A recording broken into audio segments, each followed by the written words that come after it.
I didn't even know who I was. Yeah. Like, who was I beyond the nurse label at the work, or the wife, or like the caregiver? Like, I was like, who is Jannah? I feel like I really had lost sight of myself in all of that.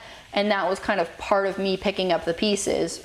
Was number one, I had no idea how strong I was until I went through all of that and continued to persevere. But number two, like, who am I? Like, what does that even mean? Like, what am I here for? Like, why did this shit happen to me? And what am I gonna do with all of this, like, these pieces that I've like left all over the floor?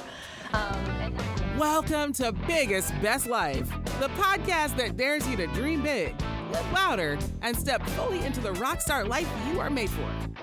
You're not too late, you're right on time, and we're just getting started. Here's your host, Lauren Chapman.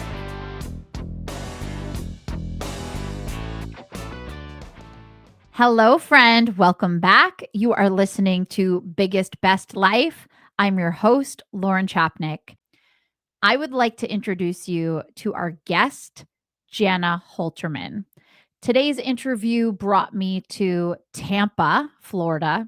As you know, I do 100% of my interviews in person because you, as my listeners, you deserve to hear the most authentic conversations, to really experience the stories of these incredible people, these stories of resilience and strength and people who are living their purpose. And when I met Jannah is a registered nurse. She's a nurse burnout coach, and she shares her story today. She is so vulnerable, how she took these things that happened to her and came out stronger. Not only does she embody true purpose, joy, happiness, and strength, but she helps other people to find that as well. And I'm so excited to introduce her to you today. When I met her, the word that came to mind was light. Jannah had this light around her. I can't explain it. She just radiates light and goodness. And I'm so excited for you to meet her and to hear her story. Without further ado, here's Jannah. Jannah, hi. Thank you so much for joining me on Biggest Best Life. I'm so happy to be in your hometown. Yeah, welcome to Tampa. Tampa, yes. So let's start at the very beginning. Let's go back to young Jannah. Okay. And where did you grow up? What did you love to do as a kid? So I grew up in Canada near Toronto, in Hamilton. So it's like halfway between Toronto and Niagara Falls. So very close to the US border. And so I grew up there. I have my grandparents and like an aunt and uncle in Florida. So I like spent a lot of summers when I was out from school living in Florida and kind of like did that through my childhood because my parents worked, so I spent my summers with my grandparents kind of thing. I played like field lacrosse, soccer, I played several sports. I feel like I always like wanted to do like the dances and stuff, but older brother, I played sports. And did you always want to be a nurse? No, I really actually didn't. And so I have like fairly a few family members who are in healthcare. So it was kind of like in the background. And in high school, I'd actually worked in my aunt's office. She's a doctor, and I like scanned documents. So I was definitely around the healthcare field. I was like, I'm gonna become either like a biochemist or like maybe a vet or something. Like I want more that side of things. And so when it came for applying for college, I applied to like 4 biochem programs and 1 nursing program because my mom's like, you should apply to nursing. And I'm like, I don't want to be a nurse. So I applied to nursing because my mom insisted on it. And then we were doing like our tour of the different campuses to see which one was, you know, going to be the one that I decided to go to. And there was something about like going onto that campus that I was just like that, like, this is the one. And I knew that that was like, I guess I'm going to nursing school. Yeah. So it was, I heard you say this actually recently on a podcast. Yeah. It was like this feeling. It was just intuition. Knew. You just knew. 100% my intuition. And that was like long before I ever trained intuition whatsoever. But I feel like, as we had talked about earlier, like it very much is that like I just was the person who had that inner knowing. Like I just knew certain things were for me, certain things weren't for me, and that was one of the times that I'm so grateful that I trusted it, because it definitely, the journey I've been on, but I'm glad I trusted it, and that kind of like led me to where I'm at now, and definitely nursing was that right career for me. Yes. So you started working in intensive care. Yep.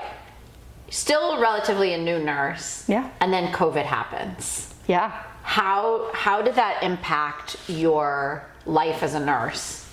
I think very quickly on, I've never just been like a brush things under the rug person, which is amazing because I grew up with the like, I'll give you something to cry about kind of parent. So they were brushing it under the rug, but I was very like aware of like, okay, like I have a problem, let me look into this and figure things out.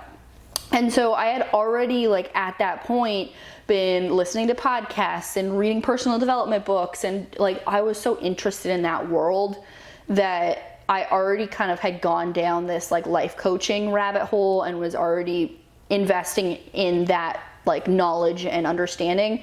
So when COVID hit, I had actually like just finished my life coach training. So I kind of did that like right away. So I did that very quickly. And so I feel like... And you did that because, sorry to interrupt. Yeah. You wanted to help other nurses with burnout. Correct. Because you had already experienced it. Yeah, I had experienced it like right off the bat. So what did you learn during your life coaching training?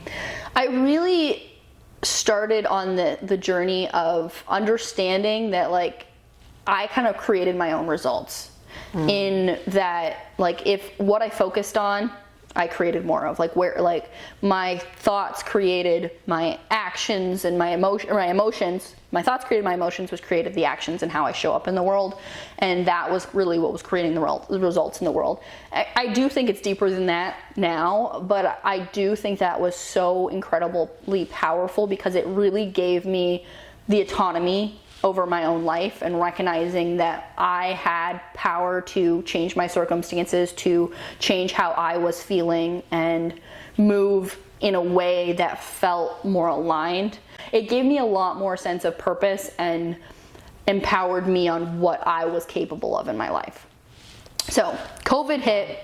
I do feel like I didn't actually burn out again as much as I had before, because I had these tools and things. And I had sought some help and tried different therapy, like talk therapy at that point, things just to like, you know, okay, maybe things are affecting me. I'm watching more people die than I've ever watched die before. Like this could be definitely affecting me. So I had sought help along the way and tried to get support for that. But what really deeply affected me was like later in 2020, I was working in the CVICU, and they kind of had trained pretty much everybody to work with ECMO patients. Basically, ECMO can be, in COVID context, like taking the blood out of the body, oxygenating it, pulling your CO2 out, and returning it to the body. So you have a machine that's sitting beside the bed acting as that patient's lungs. So while these patients' lungs were so incredibly sick they weren't able to function enough to support their body, we are now being their lungs supporting their body. The problem with these patients and how sick they were, they had, like with COVID, it has like your blood is more prone to clotting. And because of that, they had to put them on blood thinners, especially when you're putting any external foreign body in the body, it's more likely to cause inflammatory response and have higher clotting. So running the blood through this pump increases clotting even more. So the COVID that they were having increased their clotting risk, and now you have a machine that's increasing their clotting risk. And a lot of them were incredibly sick. They were on lots of blood thinners to prevent that clotting from happening. And I don't know what it is about that COVID virus, but the amount of like sedation and things that these patients needed to keep them asleep was like astronomical compared to a normal sick patient that would, you know, need to be in an induced coma for whatever reason. And so I don't know if it was the high doses of the medications or COVID itself. And I think part of it was COVID itself, because I had friends and stuff who had COVID and had like awful night terrors. But these patients like would wake up and look at you like you were trying to like murder them. They were terrified. And even if like you would talk them down, like hold their hand, nothing seemed to like connect to them that they were okay. Like they all looked terrified, and it was like not just one, it was like multiple patients. It was so awful, because you're like, am I doing the right thing? You start doubting it, because you're like, they look like I'm trying to kill them, and I'm like, I'm not trying to kill you. Like, I don't know. Yeah. That was difficult. And then, as I mentioned, with the anticoagulants, and they were on such high doses of it to prevent the clotting from happening, that they would be bleeding from like their mouth, their ears, their like all things that should not be bleeding. Yeah. And so it's literally a horror movie. It was a horror movie. And so I had like months of this, and I definitely developed PTSD, because like I would like wake up at home sleeping, and I would just see like these patients who look like you were trying to murder them, and their like eyes are bleeding, and I'm like, oh my God. Wow. So that was what deeply affected me, in like almost like a PTSD kind of thing, where I just kept seeing that horror in their faces. Yeah. Okay, so then what was going on at this time in your personal life, in your relationship? I know you were in a relationship, you had a fiance at the time, Shane. Mm-hmm. What was going on with him at the time? So 2020, we were supposed to get married in May, and we had, of course, a big wedding planned. COVID happened, all that got canceled, honeymoon got canceled. We were supposed to go on a cruise, so obviously that did not happen. Mm-hmm. So we did end up having our wedding. We just had like a backyard wedding with like my parents, his parents, and that was kind of it. And we ended up going to like Niagara Falls, because we could get a hotel room there for our like honeymoon. So pretty much immediately after the honeymoon, I think he got COVID on our honeymoon, he got sick. And so he was very, very sick, never to the point of going to the hospital, but like, you know, could barely get out of bed. He was having like a lot of neurological symptoms. Like he was having like shooting pains and like light flashes in his eyes and things like that. Well, with like the GI symptoms and all that, and cough and everything. So he just like was not improving. So he started going to doctors. He went to like a neurologist, all these things, because he was still having these like almost like lightning strike nerve episodes, where he would just have this like shooting lightning go down his like nervous system.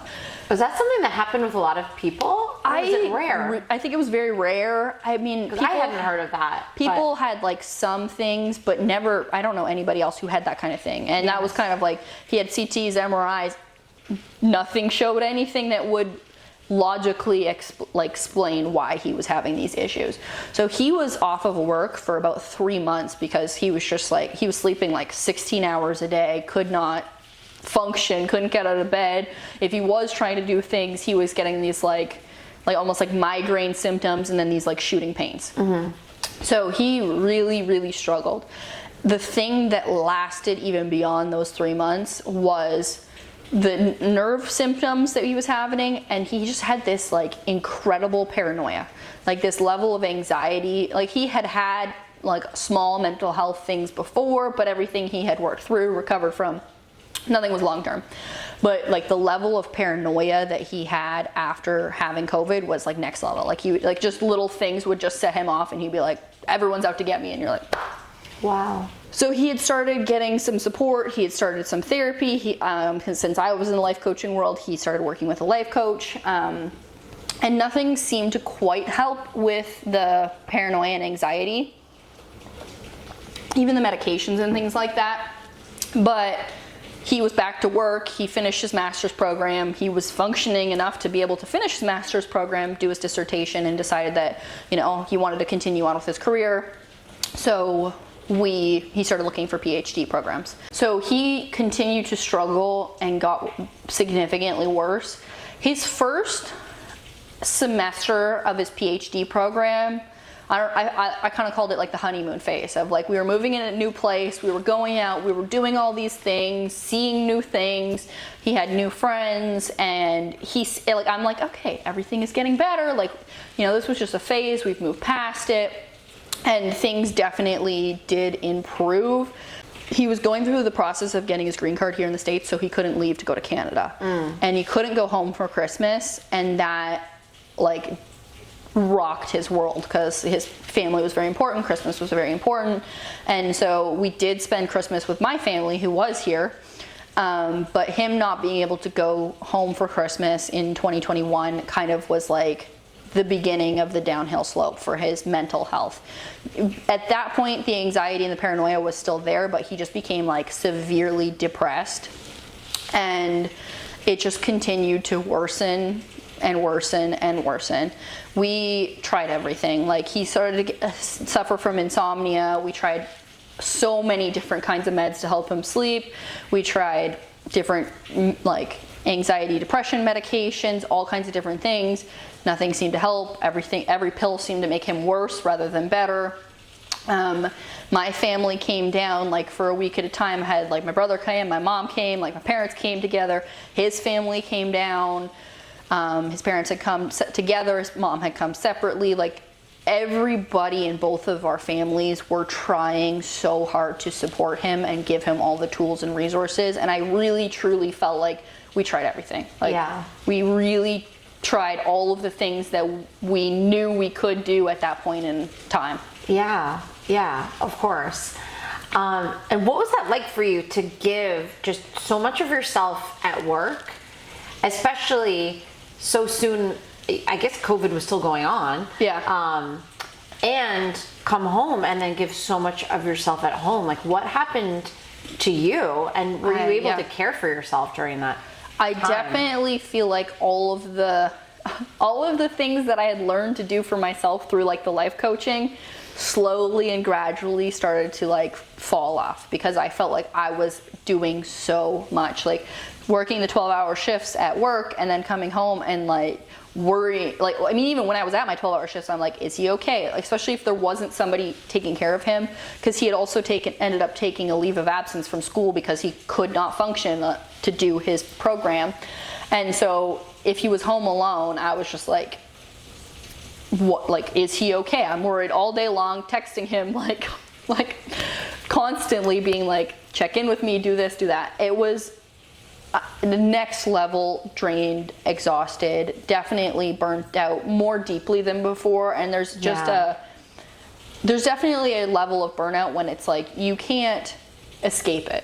Yeah. Before, when you're like, okay, I'm drained and exhausted and I'm just so depleted from these patients, but at least I get to go home and sleep in my bed and like, you know, maybe binge watch Netflix and eat some ice cream and like decompress from it. Whereas that was like, okay, I'm drained and exhausted. Now I'm coming home and like caregiving, and mentally caregiving for somebody with like the invisible illness is so much more challenging, because it's like, oh, if you have a physical illness, okay, I can take care of that and then move on. But like when it's your brain, you never know. Like, you never know what mood he's gonna be in. You never know what's gonna like set something off. And it was just constantly that like on edge, that I was in that fight flight mode for like a full year. Wow. Yeah, I mean, you can't escape it. No. Like, your cortisol levels must have just been through the roof. Yeah. I can't imagine. Yeah. So take us back to that day in 2022. Yeah. So when you go to work, you're at work, and you get this feeling.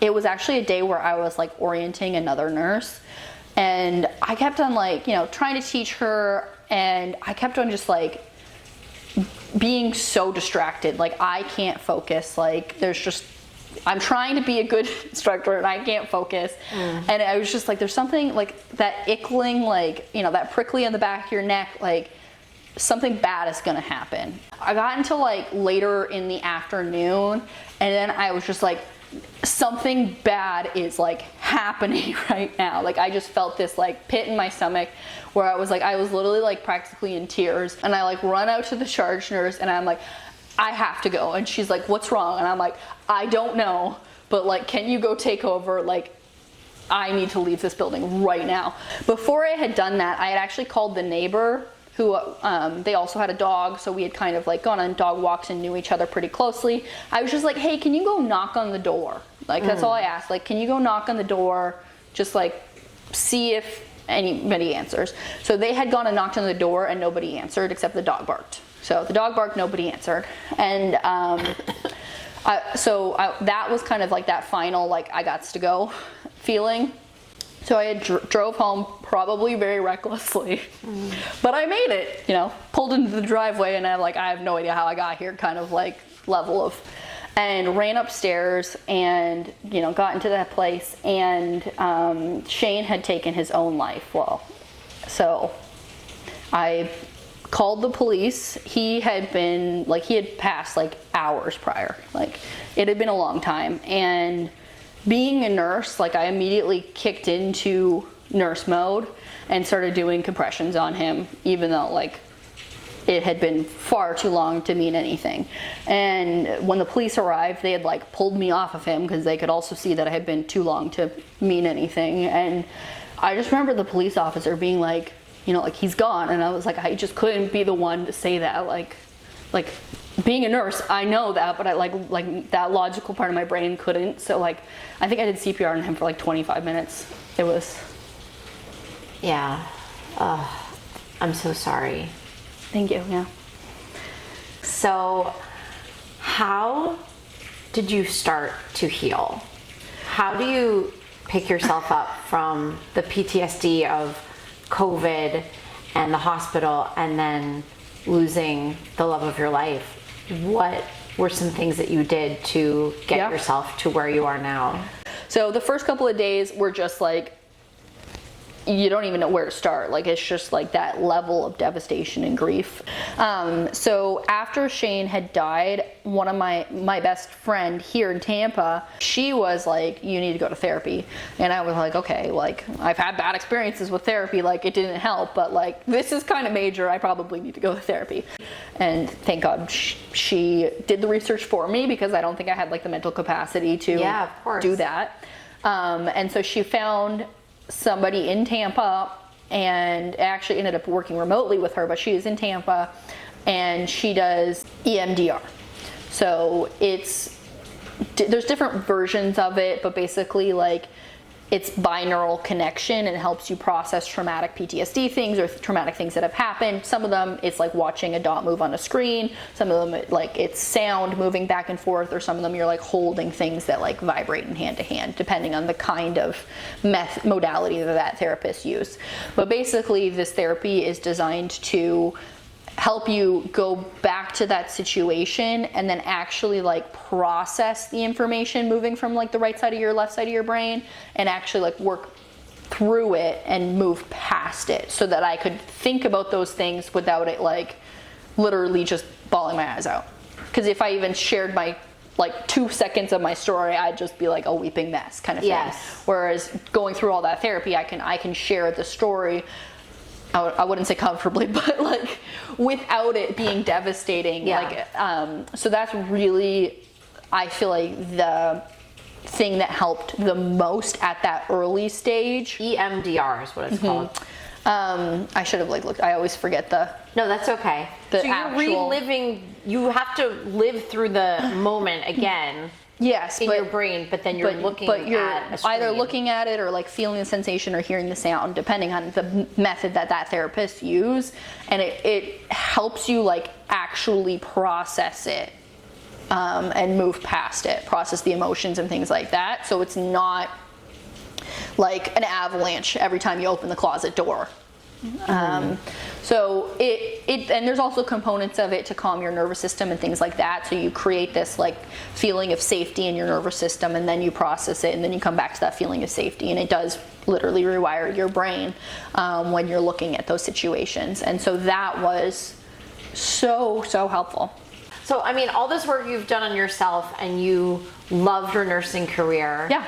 You give that gift to other nurses too. You do one-on-one coaching. You have a group program, I know. A membership, Membership, and now you do intuition training. Is that, am I saying it right? So yeah, I use my intuition with a lot of my like one-on-one sessions and things with my clients.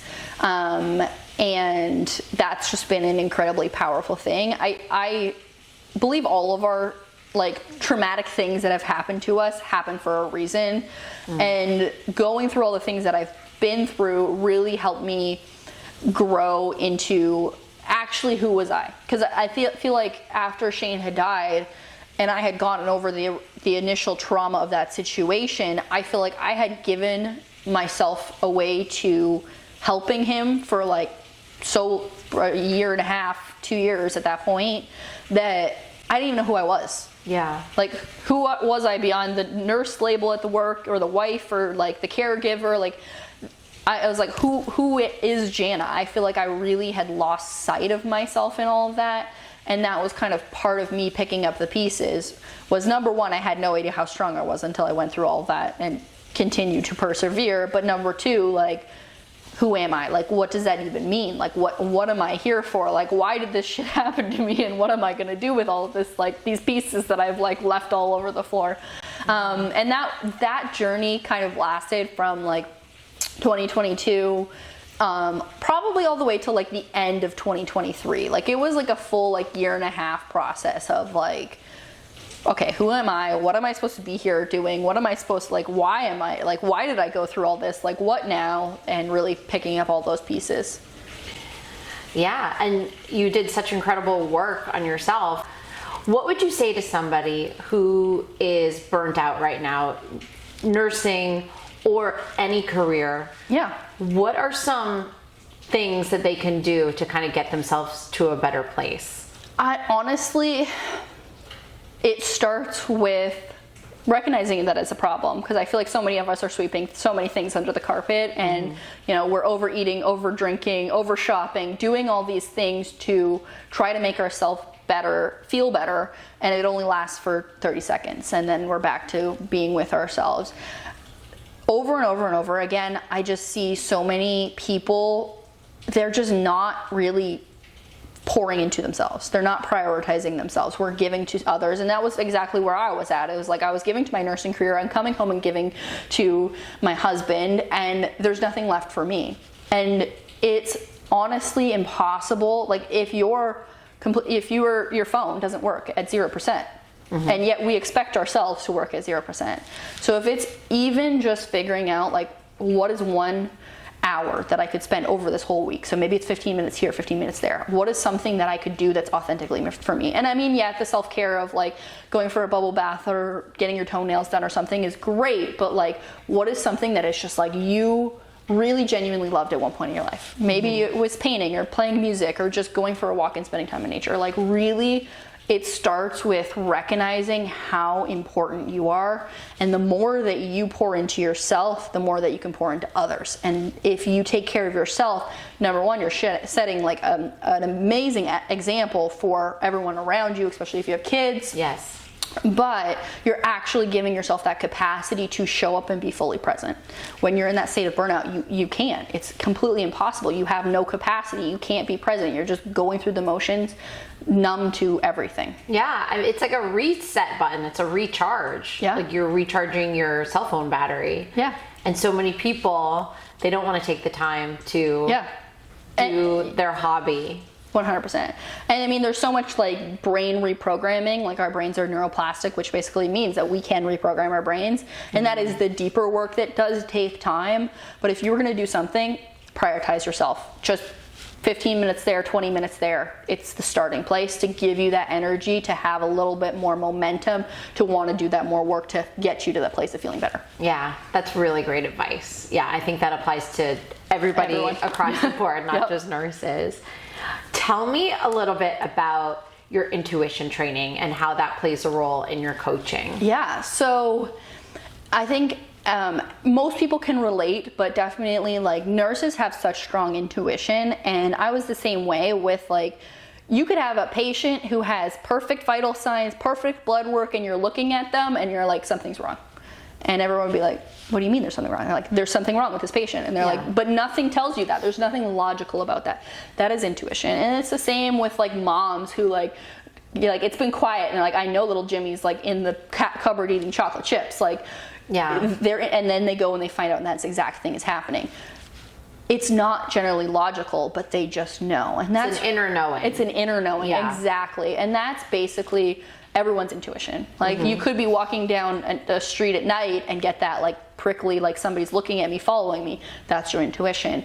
So what I've done is recognize that that was a skill that I naturally had, and then found my trainer Allie, And she's kind of taught me how to grow that to be like on a scientific level of like, I can test percentages of like, so when I'm working with clients and things like that, and they say, you know, hey, I have this recurrent thing where my manager is always condescending to me, and we're like, okay, so like we can see this is the surface issue that's happening on a repeat. What is the root issue? And pretty much everything has an emotional root cause of like, what is the deeper level of that?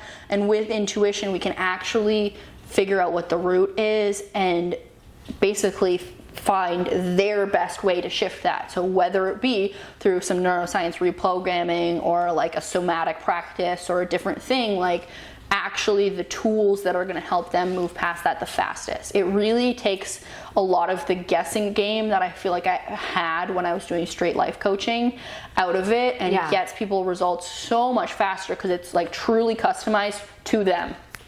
I love that, because as nurses, we want everything to be backed by science. 100%. And so it just sounds very woo-woo to be like, well, I just had a feeling. And to know that there's training and research and science behind it, it's so exciting. It really is exciting, because I feel like modern like psychology and neuroscience and like quantum physics and all this stuff is like catching up to that. They're now starting to like prove that like people can sense other people's emotions without even saying a word and all these things.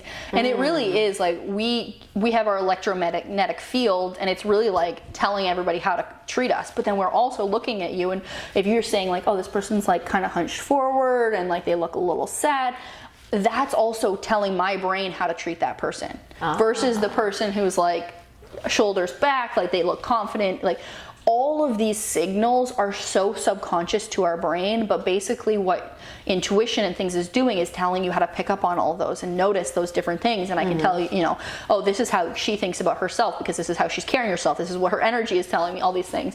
And there is a lot of research now that is showing and proving this, which is so amazing, and I love it. Yeah.